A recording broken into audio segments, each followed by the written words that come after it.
Hello, YouTube. Welcome to my channel. My name is Anissa of the Ancestors, and today I'm going to continue our reading of A Course in Miracles. So today we are on Chapter 8, Section 8, The Body as Means or End. And at the end of this video, I'll be reading aloud lesson 63. And so if you like, you can fast forward to the last 5 minutes of the video to just hear the reading of the daily lesson. So let's get into it. The body as means or end. Attitudes towards the body are attitudes towards attack. The ego's definitions of anything are childish and are always based on what it believes the thing is for.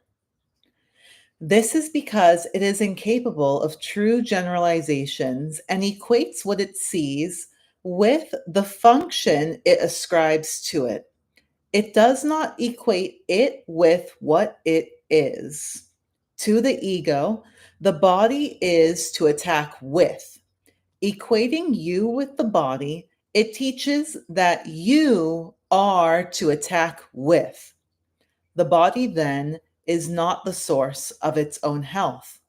The body's condition lies solely in your interpretation of its function.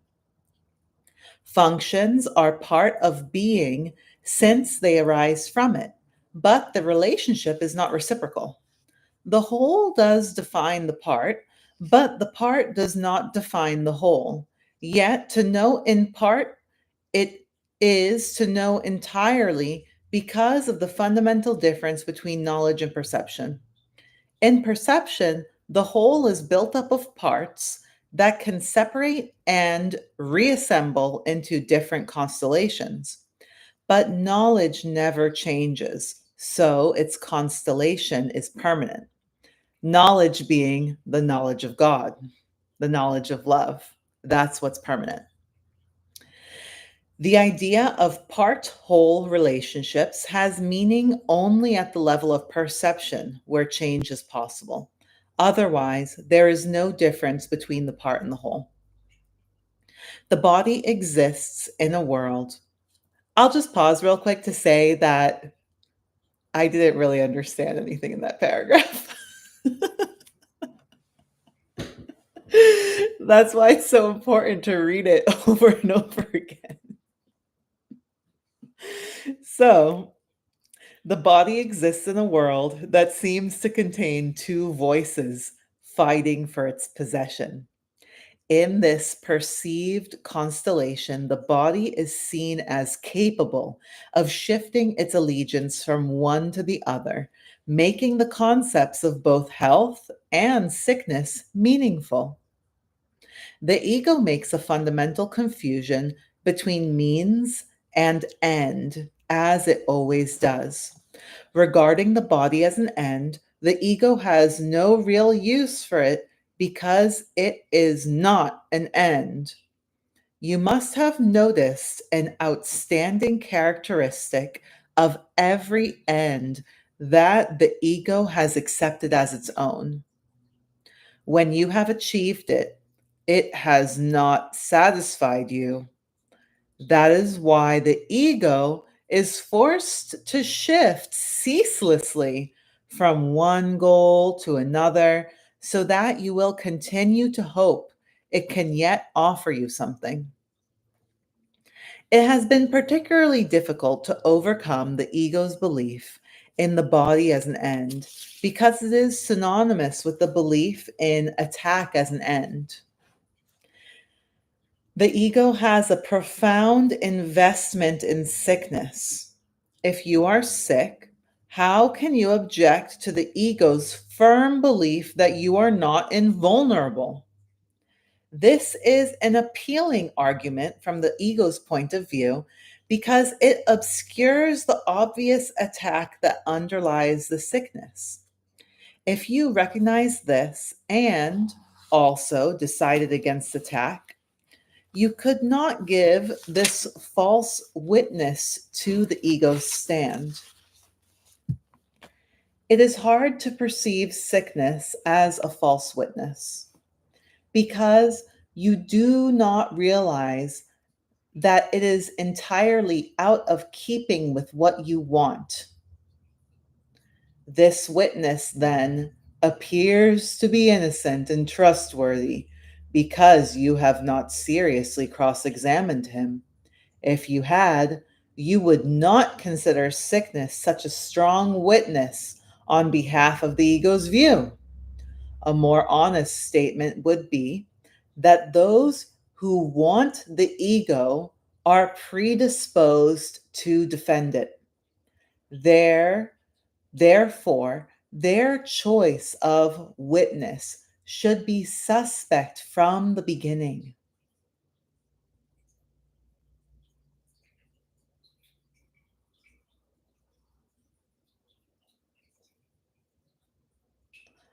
I lost my place.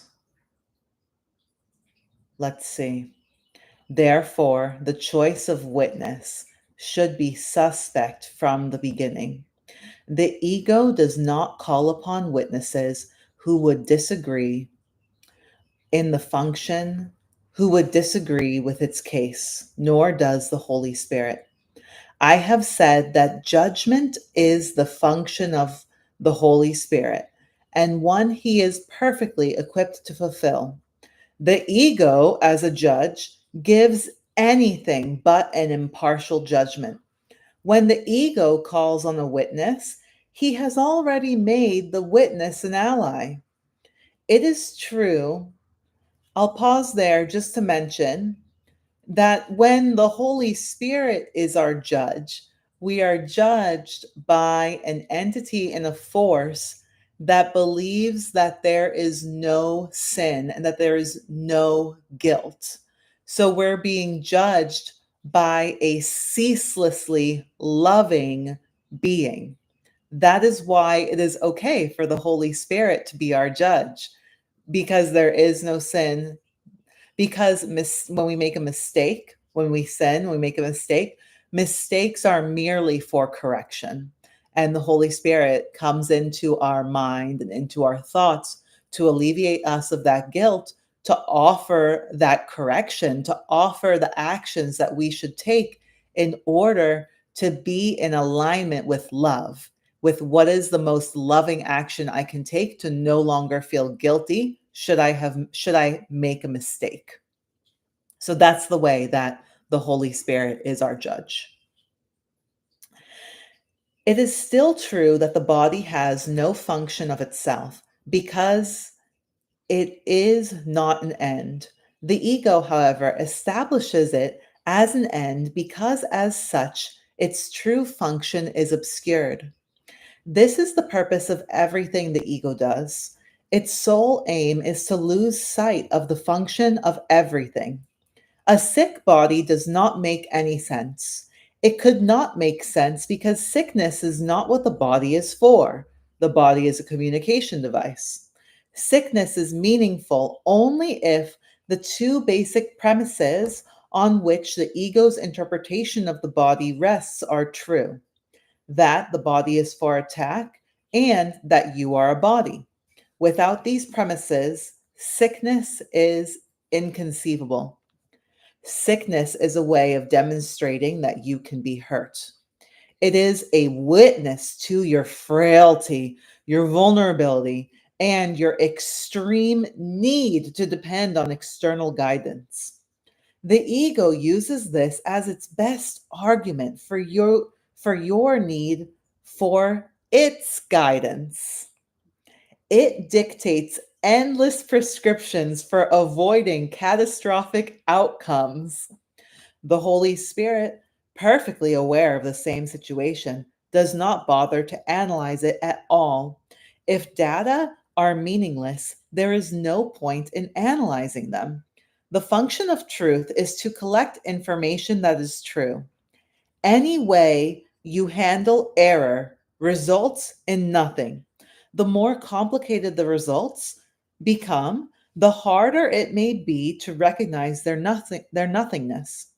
But it is not necessary to examine all possible outcomes to which premises give rise in order to judge them truly. A learning device is not a teacher. It cannot tell you how to feel. You do not know how you feel because you have accepted the ego's confusion, and you therefore believe that a learning device can tell you how to feel. Sickness is merely another example of your insistence on asking guidance of a teacher who does not know the answer. The ego is incapable of knowing how you feel. When I said that the ego does not know anything, I said the one thing about the ego that is wholly true. But there is a corollary. If only knowledge has being and the ego has no knowledge, then the ego has no being. You might well ask how the voice of something that does not exist can be so insistent. Have you thought about the distorting power of something you want, even if it is not real? There are instances of how what you want distorts perception.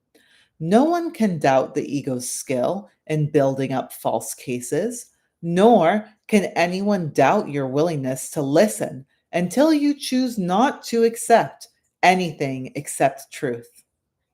When you lay your ego aside, it will be gone.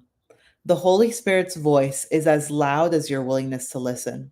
It cannot be louder without violating your freedom of choice, which the Holy Spirit seeks to restore, never to undermine. The Holy Spirit teaches you to use your body only to reach your brothers, so he can teach his message through you. This will heal them and therefore heal you. Everything used in accordance with his function as the Holy Spirit sees, it cannot be sick. Everything is used otherwise is. Everything used outside of the function of communication calls in that's sickness. Do not allow the body to be a mirror of a split mind. Do not let it be an image of your own perception of littleness. Do not let it reflect your decision to attack. Health is seen as the natural state of everything when interpretation is left to the Holy Spirit, who perceives no attack on anything. Health is the result of relinquishing all attempts to use the body lovelessly. Health is the result of relinquishing all attempts to use the body lovelessly. Health is the beginning of the proper perspective on life under the guidance of the one teacher who knows what life is, being the voice for life itself. Wow. It is passages like this that really cause a lot of discord in the popular mind because we so much want to believe that the body can be sick. And, it's as complex as you want to make it. But what the Course of Miracles teaches is that you do not need to believe what the Course is saying. You don't need to welcome it. You may find it shocking. You may find it hard to believe. But if you practice what this Course is saying, then you will experience miracles, and the concepts in the book will show you their meaning to you and will show you that they are true. So I have experienced miracles from following A Course in Miracles, from believing that my body cannot be sick, have recovered from chronic pain condition. And so I know that miracles are possible if you choose to have just a little willingness to try out what A Course in Miracles is saying. So you need not welcome it and you need not believe it. Lesson 63. The light of the world brings peace to every mind through my forgiveness. How holy are you who have the power to bring peace to every mind?